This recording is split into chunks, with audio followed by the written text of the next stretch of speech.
over 60 years. So What? this was a lifelong project.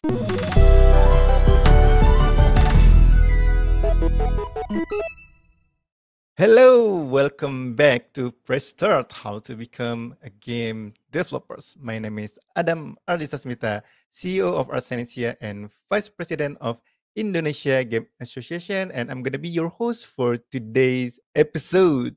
As usual, in this podcast, we will talk about anything related to the game development industry and how to start your career and jump into the game industry.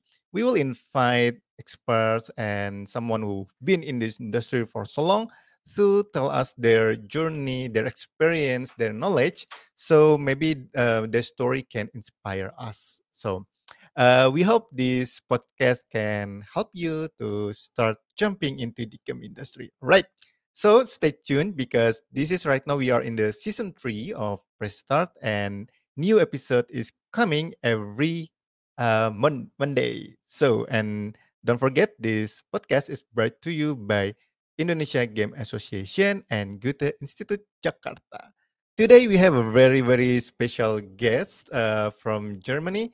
The guest for today, let's invite them. We have Dennis and Christina. Hi. Hi. Hi. Hello, hello. How are you? Very good. Yeah. How are you? I'm fine. I'm fine. Thank you. By the way, Dennis, Christina, in what city are you at right now? We're in Germany, in Mainz. It's located in Rheinland-Pfalz. I see. And I saw on the back of your window, the weather is quite good. Yes, Yeah. it's really lovely today. Not too hot, quite nice. I see. I think, is it summer already or? Yeah, we're just like the 30-degree mark last week, so it's kind of hot for our notion here. Ah, that's nice. All right. Okay, before we start, can maybe you can give a little introduction about your background right now. Maybe who want to start first, Christina or Dennis? I don't know. Yeah, sure. Let's I go. start Okay. So I'm Christina Eickhorn. I'm 39 years old, and originally back in the days I studied literature, and then became a journalist, like in a real classical way. I wrote for a local newspaper for many years, and then in 2015, I changed a little bit my work destination and started at ZDF Digital. And after a while, I arrived at this VR place. Interesting. Okay, thank you, Christina. And how about you, Dennis? Yeah, my name is Dennis, and I'm mostly a 3D artist. I studied media design here in Mainz in Germany, and this was like the starting point of everything gaming related. So I like gaming in my spare time, and there was some kind of colleague of mine who was really into gaming and thought, even before he started studying, he wanted to do gaming. And then he was like, I need some support. How about you? Do you want to start? And I said, well, of course, let's try. And so it was more make the hobby a profession and go this route while studying. And then I ended up at ZDF Digital as a student and then as a permanently employed. Oh, so you've been working there since students? Yeah, I started while I was studying, and then it was like a seamless transition over to the permanent employment. All right. Thank you, Christina and Dennis, for the introduction. All right, before we start talking about your journey from the beginning until now you are right now, usually in Press Start, we have some trivial question that we are going to ask to our guests. Don't worry, it's not a hard question, and there is no right or wrong, and there's no leaderboard, so don't worry. All right. So the first question that we usually ask our guests in Press Start. Maybe I'm gonna start with Christina first. Christina, do you remember what is the title of game or video game that you ever played?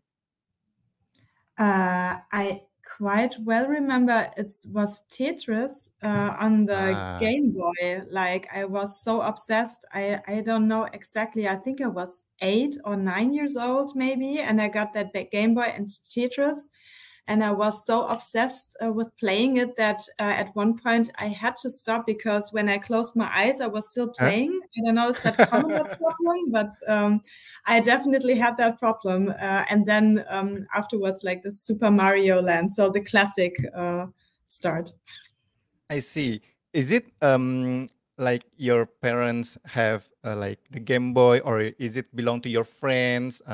Where did you get the first Game Boy? I think I wanted to have one because my friends had them. So I think it was a present, but I can't recall anymore whether it was Christmas or birthday, but must have been a special occasion. And I loved my Game Boy. I think I still have it at home somewhere. So really? Maybe it's still working. I don't know. I have to try it. I see. So it's safe to say that in your environment, like in your family, like game is part of the family, right? Because some family, maybe they restrict playing games, something like that.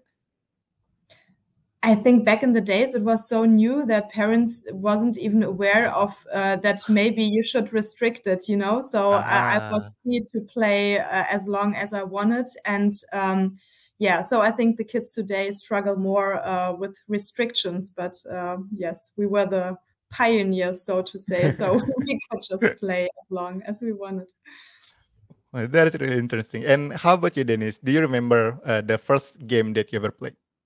Yeah, I don't think it's the first game I've ever played. I don't know exactly what it was, to be honest. But I remember one of the first game which really was in my mind. I'm like a big fan of the Final Fantasy series, and I started with Final Fantasy VII, so it was the game which brought me into gaming, which was like so vast and complex that I had to that I was like, this is kind of fun. You can do this and you can do that and you can do that, and it's not like watching a movie. You can do some things on your own. So this was like the first thing which really stuck into my mind, that you're more free than just watching the screen and waiting for things to happen. Was it in PlayStation 1 or 2? It was PlayStation 1. One, right? The original PlayStation 1, like the gray box with the disc cartridge on the with memory card on it. Yeah. What's a memory card? Yeah. Yes, you need to have memory card, right? To save the files. It was kind of struggle, so you had to do it over again. Yes. All right. So for you is Final Fantasy VII, and for Christina is Tetris. And the next question is I think start from Dennis first. If you're talking about the first game, can you remind us the last game that you play, the last title that you play before this recording session? I think it was just yesterday. It was another Final Fantasy, but Final Fantasy 14, the online MMO. The online. Yeah, which is just, we have some colleagues at work who are also playing this, and we just go to get together after work. We say, what do you want to do this evening? So just sit together and have a chat, what happened at work, and maybe just have the day go out smoothly, just talking about stuff which happened, and get everything from the soul, so that you have just a nice talk, a nice chat while playing at the sides. Wow, that's interesting. I think that's one of the best MMO games right now, right? The Final Fantasy. Yeah, actually that's the reason why we started playing it, because we heard about the hype and wanted to see, because it's like some kind of research, and and you have the hype about it, and you want to know why there is such a hype, and then if you can enjoy it and learn something from it, so why don't you do it? That's because we started looking into it. Awesome. All right, thank you, Dennis. And how about you, Christina? The last game that you played? It was also for research reasons, but it's been a while because it was for the research for Goethe VR. And actually with the names, Dennis has to help me because we had made like this whole VR night, and we played like several things, like with that sailor man thing. And so he knows the names. A Fisherman's Tale. Fisherman's Tale, for example, but like several stuff, yeah, just to see how VR really works, because I'm not coming from the gaming direction. That's not my background. I'm more like the old school book nerd. So I was more like I'm more like good in storytelling, and my team, or our team, and especially Dennis and also Dominic, they helped me with the background of getting to know VR and the whole gaming background. So therefore it was also for research. I see. I think your job is quite interesting because you can play games as part of the job. but actually, it's sometimes it's private business, and then it's, of course, we had this research at work, but for those reasons, as Christina said, so we wanted to get into VR, so we need to see what other people do in VR. So we need to. But yeah, it's quite interesting. I give you that. Yes, true.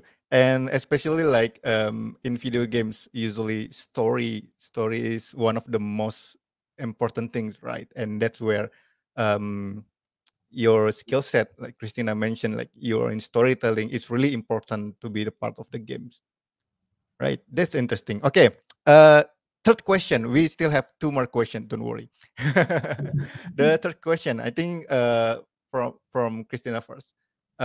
Beside playing video games, or maybe you don't really play video game heavily, what is your others things to do for fun or just hobbies?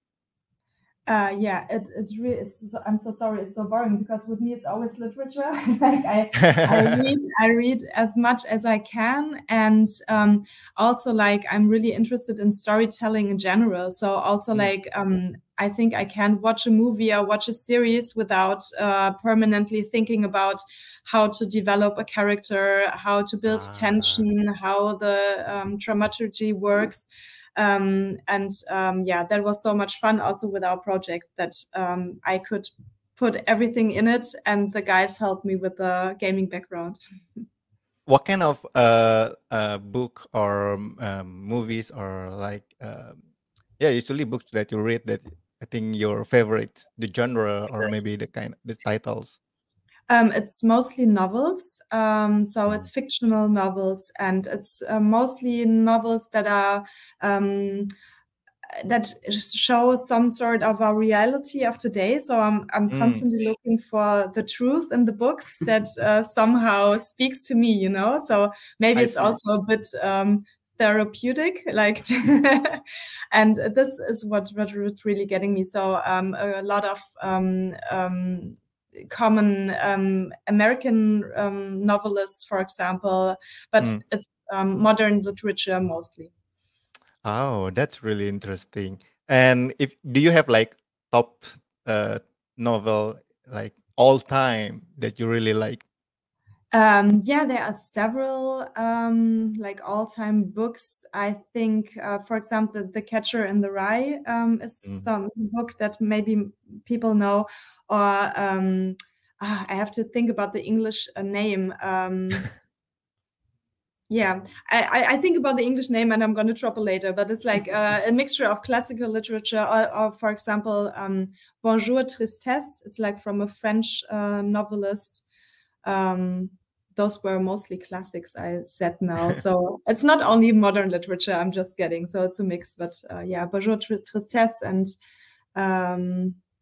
I really don't recall that English name. Just say the German one if you like, maybe. It's Wer die Nachtigall stört. It's like from Harper Lee. It's like something with a mockingbird.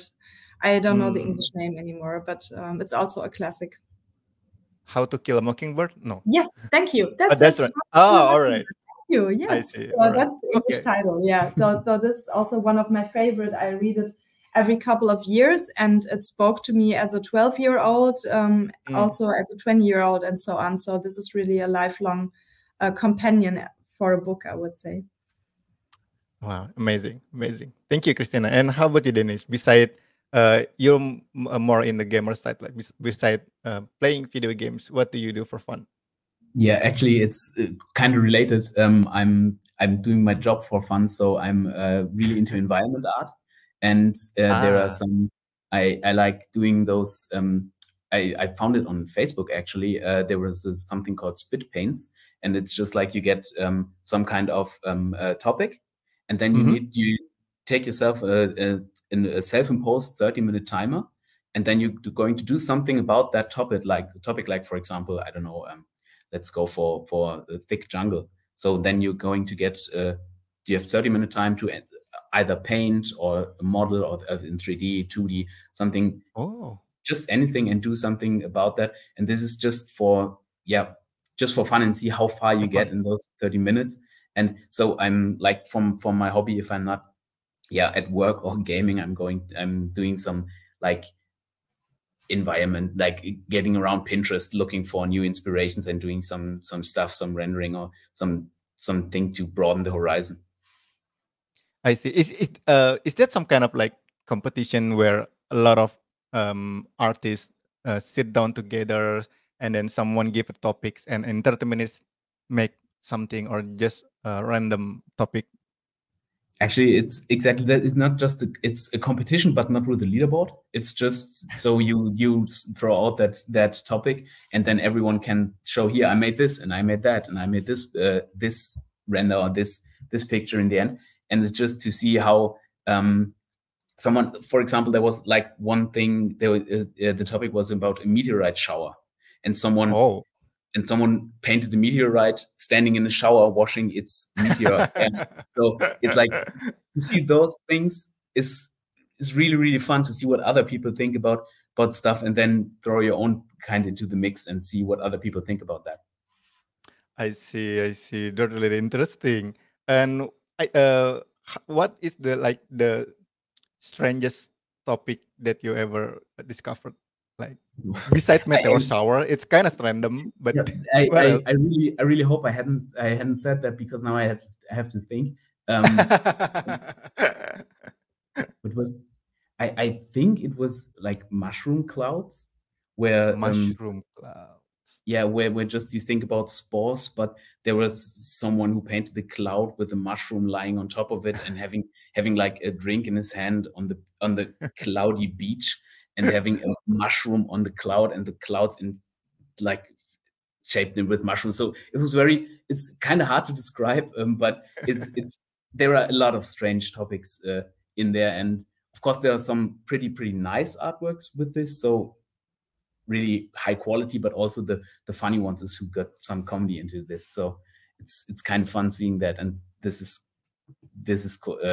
it in the end.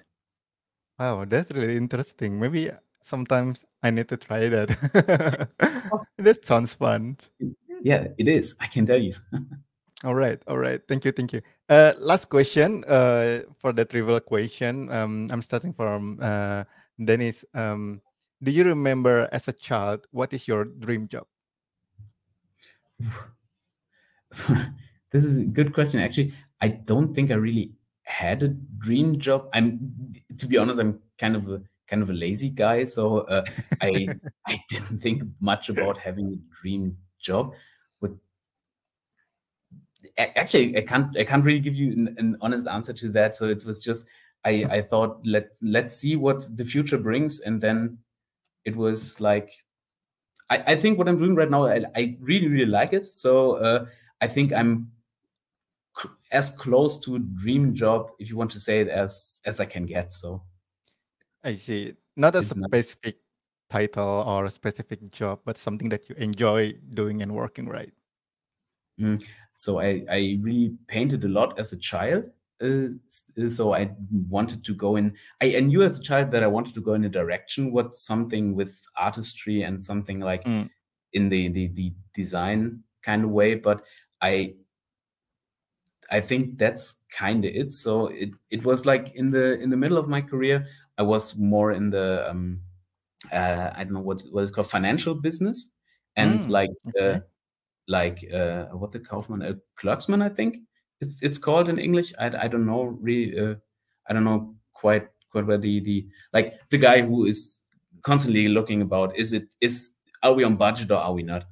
And I don't know the English term for that right now, but I was kind of in that department where I had to see if other people did their work or not, and I really didn't like that, so I changed direction and so went to the artistry, but in the design kind of way. So this was I think the eye-opening moment for me while being out of school, that I wanted to do something creative and not something with numbers and figures. I see. I see. All right. Okay, that's nice. And how about you, Christina? Do you remember? Yeah, I think the first goal was to become a veterinarian because I loved animals so much. Oh, But then I okay. figured out that they sometimes or most of the time suffer when they would meet me, and then I couldn't handle that. But when I recall what I liked doing, it was also like based on creativity, so also painting a lot. But I actually also started like writing quite early. So like I tried to write my own kids' novels because I liked reading them so much. And I think I didn't even realize that this could be a job, like that you write for a job. I just wrote ideas and stories because I wanted to have them. So I wanted to become a veterinarian, but I think that was too far away from the reality. And the reality, what I now recall, was that I was always really into books and writing and storytelling. All right. Wow, that's awesome. All right. Okay. Thank you, Christina and Dennis, for answering the trivial question. The reason for this question is usually to make the audience, the listener from this podcast, know a little bit more about both of you and the background from your side. Okay. So we're gonna talk about the project that is very, very cool that you're doing. It's a Goethe VR. Can you explain a little bit what is the Goethe VR? Do you want to talk about?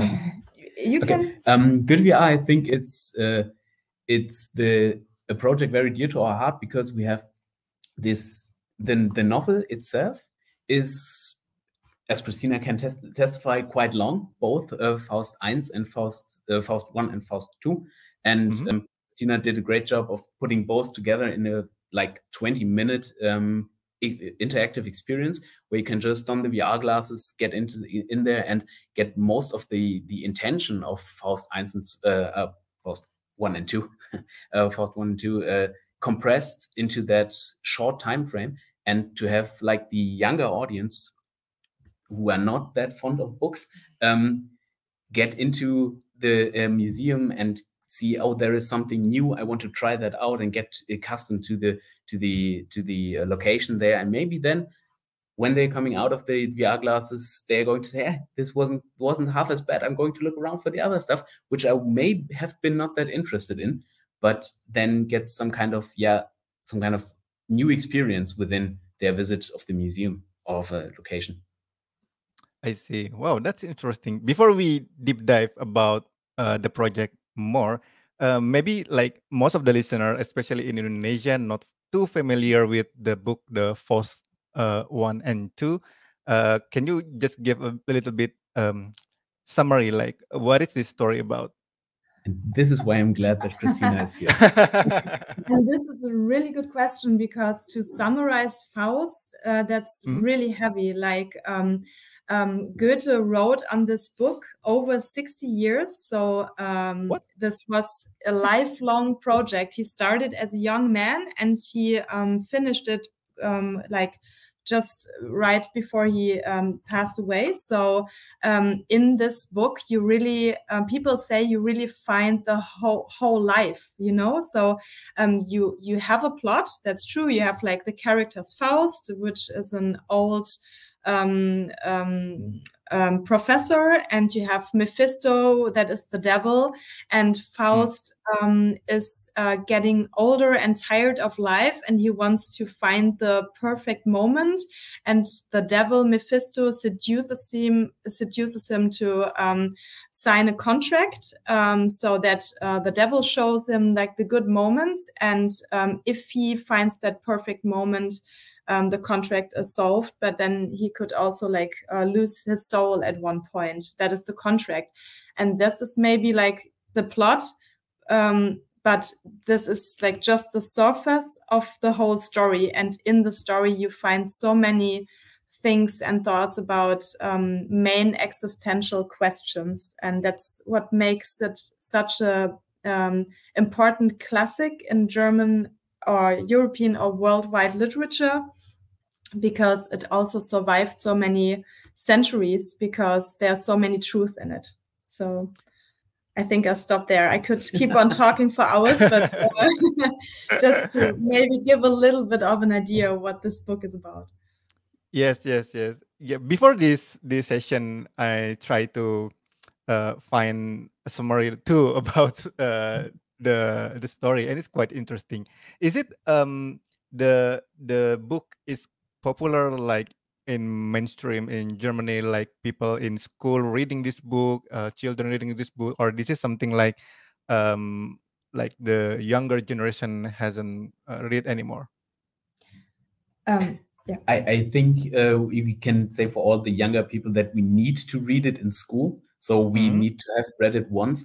But I don't know, you can tell more about this, but I think it's written quite difficultly. So even if you started voluntarily, you are most likely not going to finish it, because it's so difficult and so heavy on the mind to read that you don't want to actually read it to the end. But it's still, if you read it once and know what it's about, then and I think you can tell about this, you find so many little small details which you missed the first time you read it. So there is so much depth in that book that that's why it has become a classic. Yeah. You're totally right. I think this is also why we wanted to transform or adapt this book into VR, because even I find it quite heavy to read, even though I'm reading a lot, but it's like written in verses. So it's not like the common language. The language is old. It's in verses.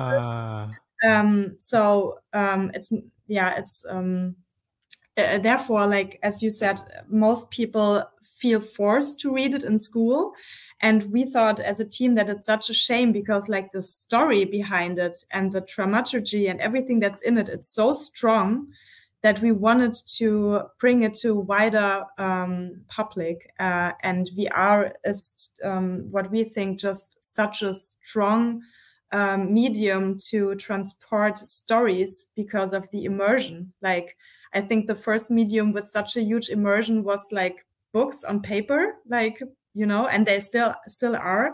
And I think the next level of immersion was like movies, and now VR is like obviously the most immersive medium ever. So to combine that and pick out like the strong stories of this old novel, and transform it into something more mainstream, I would say. That was the goal. And I see. Because I was quite curious, like what makes this book is difficult to finish? Is it because like it's too long? The story is too, I don't know. But it turns out like the structure of the storytelling is hard to read. Like you mentioned like a verses. Yeah, it's the language, but it's also the thoughts behind it. Because as I just said, like this genius of a writer wrote 60 years on that novel. It's like 12,000 verses. So it's the language, but also the thoughts behind it. Like sometimes you really read like 10 verses 20 times in a row, and suddenly like you see, oh, okay. And then when you get the truth behind it, it's just like mind-blowing, because he found so many great images and words to describe something really big.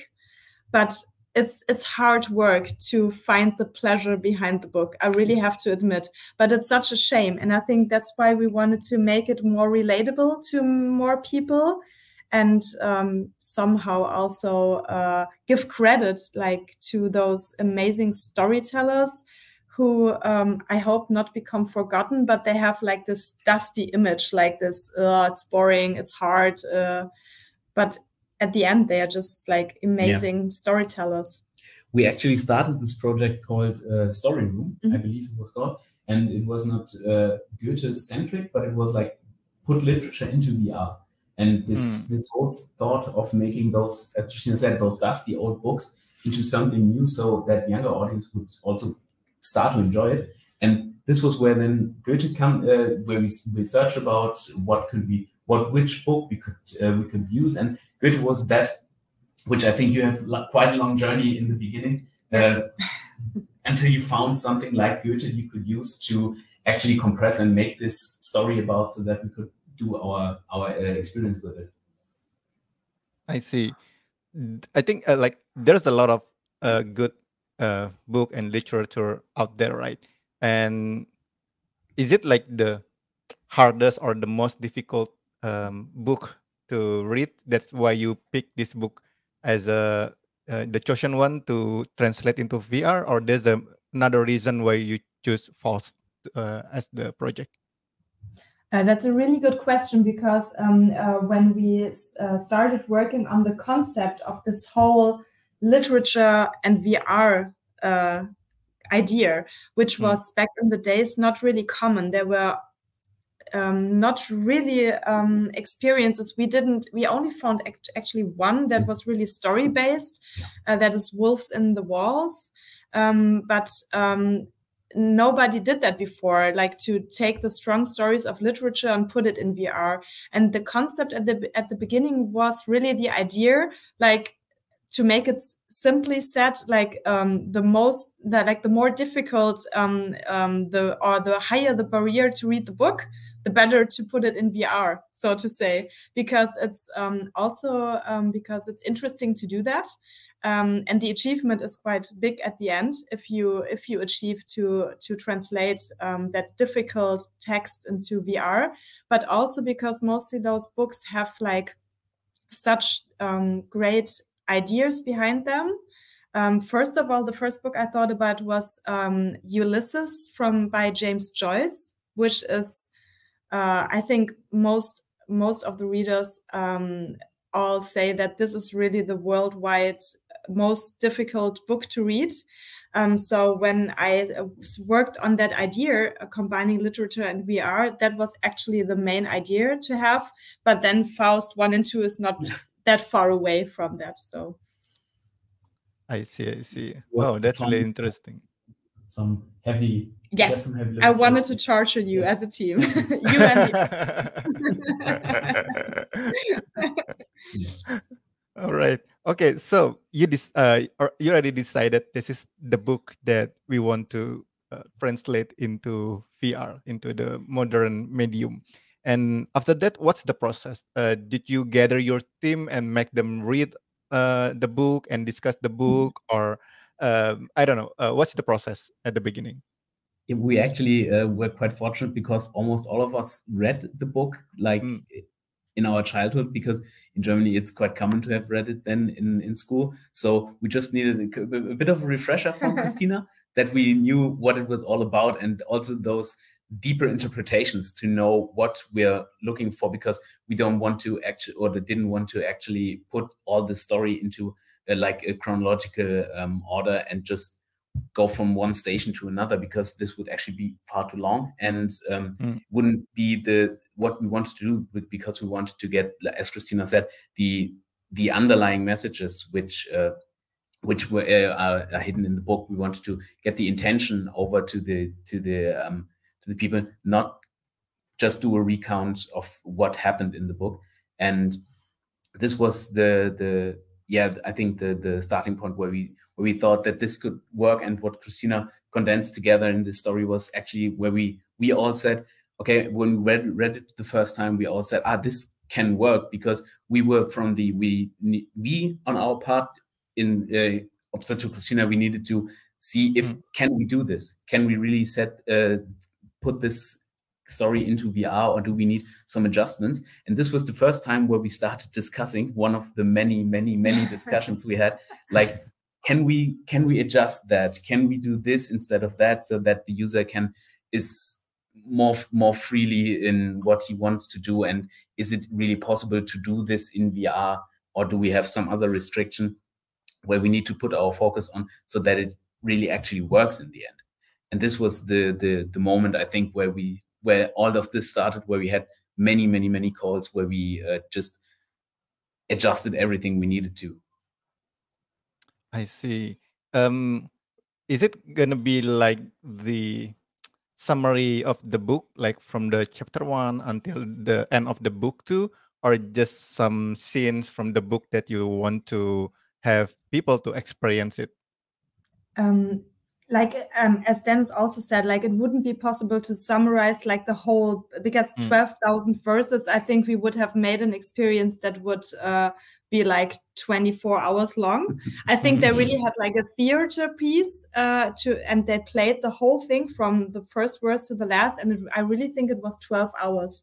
So I think if we would make it in VR where people are free in which pace they would do it, it would be really like 24 hours. So we wanted to make it, we said 20 minutes, 15 to 20 minutes was the goal, because we wanted to have it as an installation in museums. And then you have to think practical, because you have to also make sure that kind of an amount of people can see it in one day. So that was the goal. And then what was really important was we didn't want to summarize something like unemotionally. We wanted to tell our own story based on the book, but it was our own story that has an own dramaturgy, like with tension, high point, with everything. So it wouldn't have worked to just summarize it. And therefore, at the beginning, like when I started, like after I read it, I think 6 or 7 or 8 times in a row, like to really get everything, the first thing I did was to define which kind of part of that novel I want to tell. And we, as a team, wanted to make it modern. So we wanted to tell the modern parts of that novel, which has a lot to do with existential questions of the modern human being, like that he's chasing one moment after the other, the pace of living. That is all in that book, and also a bit of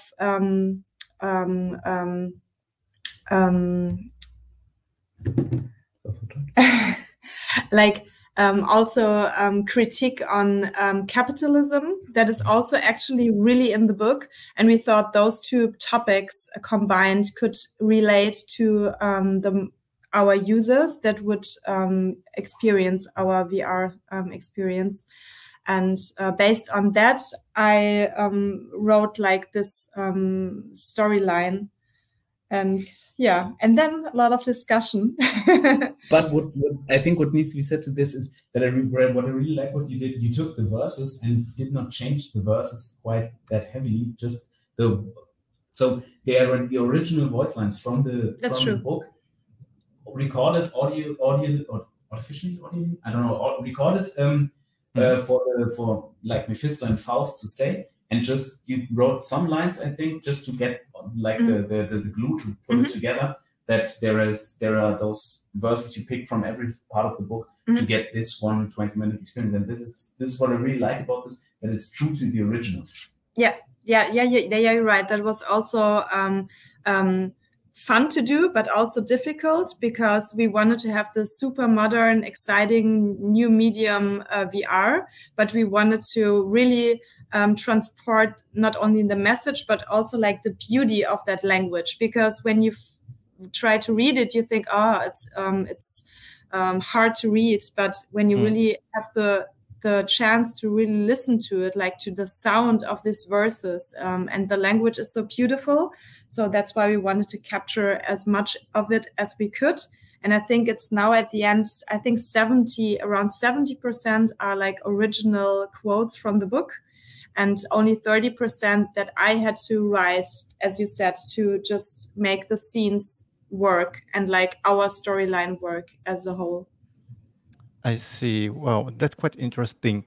How do you manage to transform from the text, the verse, into a world like in 3-dimensional? I mean, what's your point of view? Are you the spectator of the things that happening in the world, or you become one of the characters? How it works? I think then we need to spoil some of the fun, but for the business we're going to, you are from the perspective of Faust.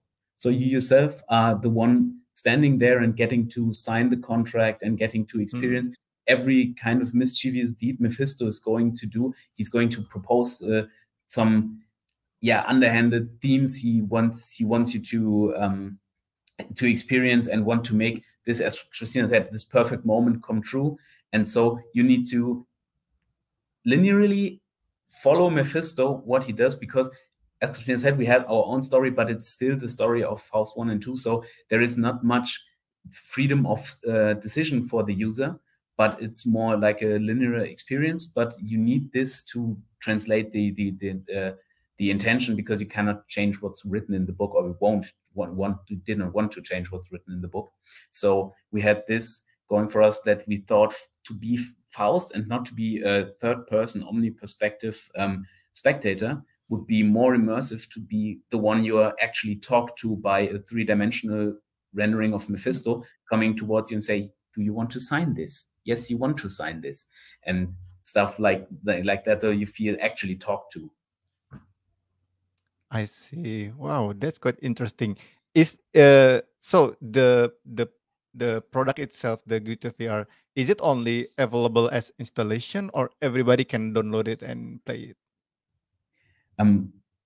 For the time, this recording is only available as an installation, but we are trying to find some models, maybe to get this out to other people. We don't know actually yet, and I think this is not our decision to make. In the end, we need to discuss this. How do we want to publish this, even outside of museum, if we want to do it or not? But as of right now, you can only see it in the museum. I see. Is it already available? Like everyone can come into Indonesia and use it? Yes, you can. I don't actually know in which the Goethe-Institut already have their own installations all around the world. We have 8 available languages right now, or 9, I think, and also in Bahasa. And really? Yeah, and this was actually one of the parts we wanted to address later, because this was something we really underestimated with all of the different languages, and having the expertise of people who can actually speak that language we wanted to have. But it's available in a lot of museums. I can't actually tell you in which countries it's available right now, but we are about to roll it out completely as much as possible. I see. From the experience that the installation already available in Germany, right? How's like did you manage to test it or observe how people or young person use it, and what's their testimony? We don't know actually yet how it is in the museums itself, but we know from our own experiences and from the premieres we had in like museums around Germany, where we actually saw people using it, and it made us really proud to have people come out of there, getting out of the glasses and saying, "Wow, this was fun," and just telling us that they were kind of overwhelmed with all the impressions they got. Well, because if you are like the first time in VR and you need to get accustomed to all this, we made a one-button solution, so the user doesn't have more to do than press one button to interact with everything. And that is kind of overwhelming if you're new to all of this. So we had a lot of positive feedback, because people were just as immersed as VR is letting them be, and being in there and seeing everything just around them made them really feel good. And this is, I think, the most fun part of all of this, because you have the people really enjoying it in the end. Oh, that's amazing. That's amazing. Like after like this project that you managed to convert from one thing that is really heavy, difficult, and maybe children avoid to touch or maybe to read or to understand more, and you convert it into something more modern, more easy to consume, especially for the young people. They can enjoy the story. Do you think in the future all of this gonna transform into digital, into VR, so they can keep being accessible for the future generation? Or do you think this two different kind of thing that will keep exist side by side? I think it's really depending on how VR will establish in general. I think at the moment it develops still slowly because there's a higher Hürde. Was heißt Hürde? It's more difficult to get a VR everything to have at home than, for example, when TVs got common, you know, like a TV, you just bought a TV, you plugged it in and you could watch television. And VR, there's still like, it's more difficult. And yeah, it's a higher obstacle. Is that the word? Yeah, and a higher obstacle to get. But I think if it develops to become more mainstream, then I'm 100% sure that there will be more and more literary adaptations. Because when you look at history, like literature has always been adapted because the stories are so strong. It was adapted in music and theater and cinema. Like if you start thinking about it, there are so many strong literary adaptations like Romeo and Juliet, and you can go on and on and on because you always adapt strong stories, and most of the strongest stories, they come originally from literature. So I would be sure that Goethe would not be the last one, and obviously we would love to do more. So yeah, you can always call us if you want to have another adaptation. We'll be ready. No, but it's really starting. So VR glass, like the Oculus Quest 2, for example, is now very affordable. And I hear frighteningly many people have one at home where I didn't have expected them to own one. But if it's now going to, as Christina said, is roll out all over the world with the VR and being more accessible for people, then this is, of course, going to be, it would be sad because all the books are going to vanish in the end. But actually, you have both. I think it's just going to be more of them in the end. There always be the book nerds as always be the book nerds. Needs the paper to read, so they won't vanish. All right, that's amazing. If you mentioned like this is not gonna be the last project, if that's gonna be this the second project, what kind of book that you really interested to create the VR experience? Like, this is a tough question. Like I thought about it already because I enjoyed like this project so much that I could immediately go on with the second one. But I think like it would be interesting now that we had this huge novel, like with so many verses and such a huge story, that I would find it quite interesting to maybe now take a poem and turn it into, so that we have like the opposite, that now you have only maybe some sentences and then you build more around it. Now we reduced it, but I think it would also be very, very tempting to take a very beautiful, strong poem and put it into something big and a whole world. So for me personally, it would be really tempting. And maybe it's also nice because we could maybe also realize it in a 5-minute or 10-minute experience to make it even more accessible. So I like that idea a lot because you have this room for interpretation, so you can do like every word, every verse, a whole world for it, and just have this environmental storytelling. This would be perfect for me. So visually to transport like the emotions. I think. Yeah, that's what we already like with Goethe VR a lot, because I think we didn't mention yet that the main goal also was like to have like this whole, it should be a whole experience, not only to experience the story, but like the world itself, the virtual world should be a piece of art itself. And maybe there you can tell more because this was your main job, but we wanted to have it visually really stunning. It should really touch people's emotions also, because it should be just a beautiful, like as if you would walk through a painting, so to say. Yeah.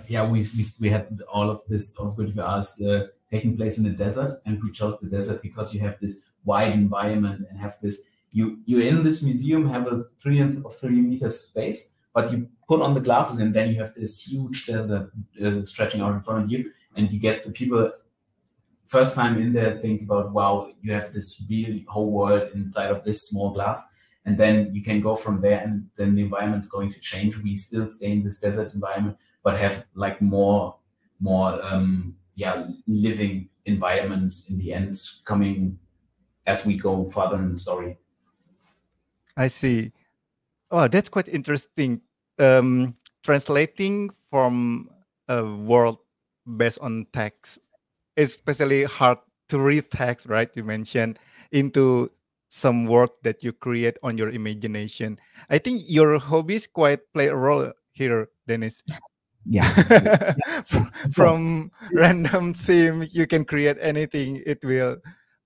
But is the desert is part of the story, or this is your interpretation? This actually is your part. Actually, are some tiny scenes that take, like in the original text, that take place, but it's not more like a desert. It's like more a vast ocean surrounding, like like a beach surrounding. But like the decision for a desert was more because we got inspired by the surrealist artists like Salvador Dali or Max Ernst. That was like when we thought, okay, this feels good, like to transport those artistry into VR. And somehow it felt also right for the story, that you, as a user, are stunned by the surrounding, but also that you still have so much space that you are also still open to follow the story. Because if you would build a whole city and 1,000 houses and other people running around, I think it would overwhelm you so much that it would be even more difficult to follow the story. Yeah, and at the end, it turned out to really work out for us, I think. And of course, in the desert, you can, as Christina said, surrealism is a big word or a big theme we followed in there. And you can do stuff like, at one point, we have a huge oil ship appearing in the desert, just because we had this capitalism and stuff and some kind of underlying messages in there, which we don't want to spoil for everyone who's going to see. And we just, with the desert, you have this opportunity to do like anything you want, and you have the space, the virtual space, to do anything you want, and don't need to care about, is it really fitting? Do I need to move walls? I can just transition faster from one position to the other. Wow. That's really interesting. I think I need to talk with someone from Goethe-Institut Jakarta to find out. You said there's a Bahasa language also, right? So where can we try? I think we need to try it. Really interesting to try. All right. Oh, so this is really, really fun talking to you. I think we almost ran out of the time, almost an hour we already talked. So for the last question, I think what you did is really, really amazing. You can translate something that is usually for younger people is boring, is it hard to learn, is it something not interesting, change it into something really modern and something that all young people can enjoy. For the last question, can you give some tips to people maybe from Indonesia if they want to try to do like what you're doing, translate something heavy, something boring into something fun and interesting? Do you have some tips for them? I think the most important tip which we all gathered is not like, or unfortunately, the not the exciting ones. It's communication. It's if the topic is that heavy as one as a book or something, you need to make sure that everyone is on the same page, that everyone is talking about the same thing. And then the next part we had is concept arts. We had so many concept arts just to visualize, because this is such a broad interpretation room that you have so much. Like if I told you, if I told 5 people, paint me a boat, then we have 5 different boats. And this is why we needed to do concept arts, to do all the storytelling. We had everything put out in like something we call the World Bible in the end, where everything was written down, every concept art was in it, that you could see what are we talking about, what do we want to achieve in the end, because you have this much communication running that it's kind of difficult to have everyone think about the same and produce the same result and not go into two different directions. And I think it's just communicate and testing and try out what you want to do, and then see if it works out the way you want to work out.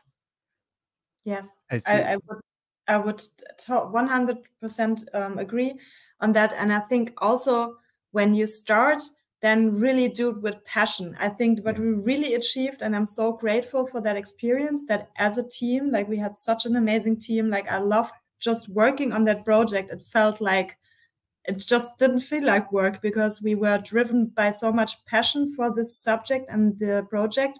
And I think if you get excited by an idea, you can be sure that the audience will be excited too. So just really follow your own passion. If people tell you, oh, no, you can't do that, don't take no as an answer. That was also a big warning, because you just have to stick to your vision and you find a way. Like as Dennis said, we had so many discussions, but we always wanted to have the best outcome. And that made us find so many great and creative ideas to make it work at the end. So just believe in your idea and follow your passion and have fun. And I think then it will turn out great, hopefully. Amazing. Believe in your passion, having fun, and communication. I think that's really, really important. Thank you, Christina. Thank you, Dennis, for your time. Much. It was so much fun. Yeah, thanks. So much fun talking to you. And I think, guys, that's it for today. I hope this sharing session from Dennis and Christina can give you all insight and courage to start your career in the game industry. I am Adam Ardisasmita. Keep playing games, start making games. Thank you, everyone. Bye-bye. Bye.